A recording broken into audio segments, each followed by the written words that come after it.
The second I parked my brand-new Rolls-Royce Ghost in the driveway of my freshly purchased home, I felt eyes on me. I hadn't even shut off the engine yet when I caught sight of her in the rearview mirror. A woman in her late 40s, striding toward me like she was marching into battle. Her platinum blonde bob was perfectly rigid, her pastel cardigan flapping in the breeze, and her face twisted into an expression of pure, preemptive fury. "Excuse me," she barked loud enough to rattle the windows. "Who are you, and what are you doing with that car?" I stepped out slowly, car keys in hand, forcing a calm smile. "Hi there. I'm Jason, just moved into number 1542 today." Her gaze swept over me from head to toe, eyes pausing on my jeans and plain shirt. She looked me over as if I'd committed some unspoken crime just by existing. "That's impossible," she snapped. "The Miller's sold to a young professional. You can't be more than 18. "I'm 21, I corrected gently. "And yes, I bought the Miller place. The sale closed last month." She crossed her arms, her lips curling. "No one your age owns a Rolls-Royce. You must have stolen it. I'm calling the police right now. Oakwood Estates does not tolerate criminal behavior." Before I could say another word, she already had her phone out, glaring at me while she dramatically dialed 911. Her eyes never left mine, as though she expected me to sprint off in guilt. I leaned casually against the car, exhaling through my nose. I'd dealt with this kind of thing before. People often struggled to believe that someone my age could actually earn success honestly. I'd founded a tech startup 3 years earlier, and after a recent 8-figure acquisition, I was doing more than fine. "Yes, officer," she was saying into her phone, making sure the whole cul-de-sac could hear her. "There's a suspicious young man here with a stolen luxury vehicle. He's pretending to live at 1542 Oakwood Drive. Please hurry before he gets away." I sent a quick message to my assistant. "Move-in delayed. Neighborhood drama." This was going to be one long afternoon. She ended her call with a smug little smile. "The police are on their way.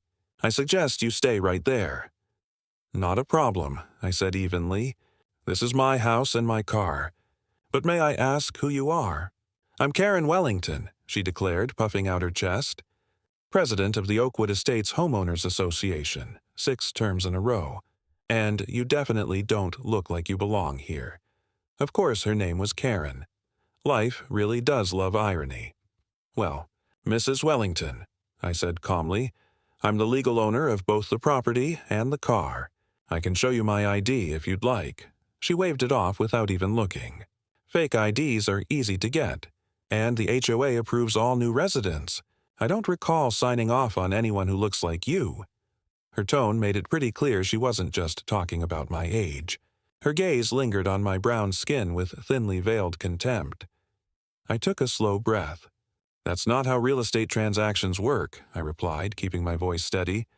"The previous owners accepted my offer. Financing went through, and the sale is finalized. That's all there is to it." Her face flushed red. "We'll see about that," she hissed. "No 21-year-old buys a Rolls-Royce without breaking the law." "What did you do? Hack someone's bank account? Scam people online?" She started circling my car, snapping photos with her phone like some kind of detective. Across the street, a few neighbors peeked out from behind curtains, whispering. Karen seemed thrilled to have an audience. "I've seen this before," she announced loudly for everyone to hear. "These young scammers show up with fancy cars they can't afford. Then come the drugs, the noise, the crime. Not in my neighborhood." I opened my glove compartment and pulled out my car registration and insurance papers. "Karen, I'm a software developer. My company was recently acquired. Here, these documents prove the car is mine, purchased legally." She refused to even glance at them. "You can fake those too. My nephew works in cybersecurity. He told me all about it." Right then, 2 police cruisers turned into the cul-de-sac, their lights flashing. Karen's face brightened like she'd just won the lottery. She hurried toward the officers, her voice dripping with exaggerated concern. "Officers, thank goodness you're here," she exclaimed. "This young man is trying to pass off a stolen luxury car as his own. He's pretending he lives here, but I'm the HOA president. I know every legitimate resident." The older of the 2 officers, a tall man with gray streaks in his mustache, looked at me calmly. "Sir, we received a report about a stolen vehicle. Can I see your ID and registration, please?" "Of course," I said, handing them over. "I'm Jason Chen. I just moved in." "She's mistaken." While one officer checked my documents, the other listened to Karen, who kept interrupting. "He's obviously lying. Look at him. He's too young. That car's worth over 300 grand. Do you really think he earned it?" "Ma'am," the older officer said firmly, "please step back and let us handle this." The younger officer soon returned. "Everything checks out," he told his partner quietly. "The car's registered to him, insurance valid, title transfer confirmed. The house sale was recorded with the county last month." Karen's mouth fell open. "That can't be right. Check again. He must have hacked the database or something. People like him don't drive cars like that." The words "people like him" hung heavy in the air. Both officers caught the tone.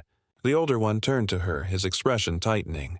"Ma'am, what exactly do you mean by that?" Karen stammered. I mean young people, kids. They don't own Rolls-Royces unless something shady's going on. I'm protecting our neighborhood." Before anyone could respond, a man from across the street walked over, holding up his phone. "Officers, you might want to see this. My doorbell camera's been recording everything. Mrs. Wellington used some, let's just say, unpleasant language before you arrived." The younger officer frowned. "What kind of language, sir?" The neighbor looked uneasy. She said, quote, "We don't need his kind bringing down property values. I'll send you the footage." Karen's complexion went pale. "That's not what I meant," she stammered.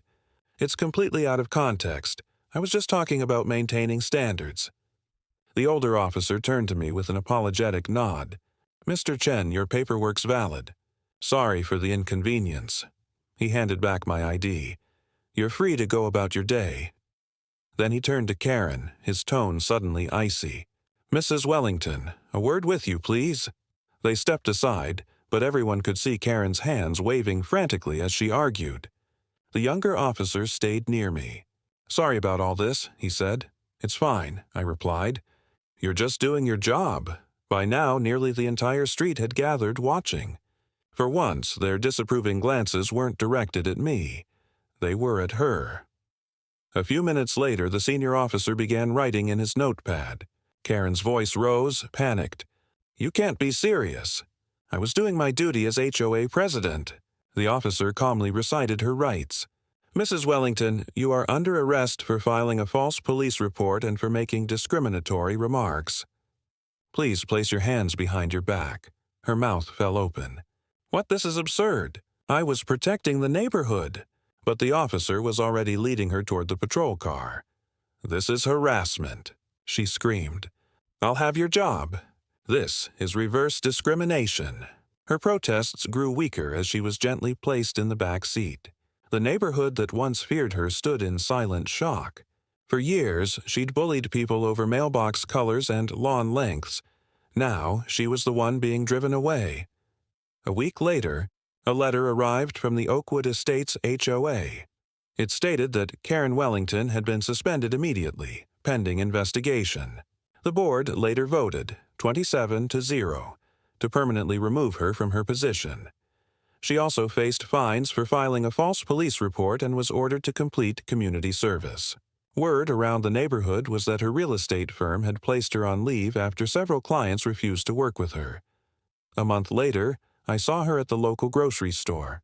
The confident, controlling Karen I'd met that day was gone. She avoided my eyes, her face red with embarrassment, and left her cart half full before rushing out the door. That's when I realized something simple but powerful. People like her build their identities on control. The moment they lose it, their entire world collapses. And as she disappeared down the aisle, it was clear she still couldn't believe that a 21-year-old with a Rolls-Royce had just moved in next door.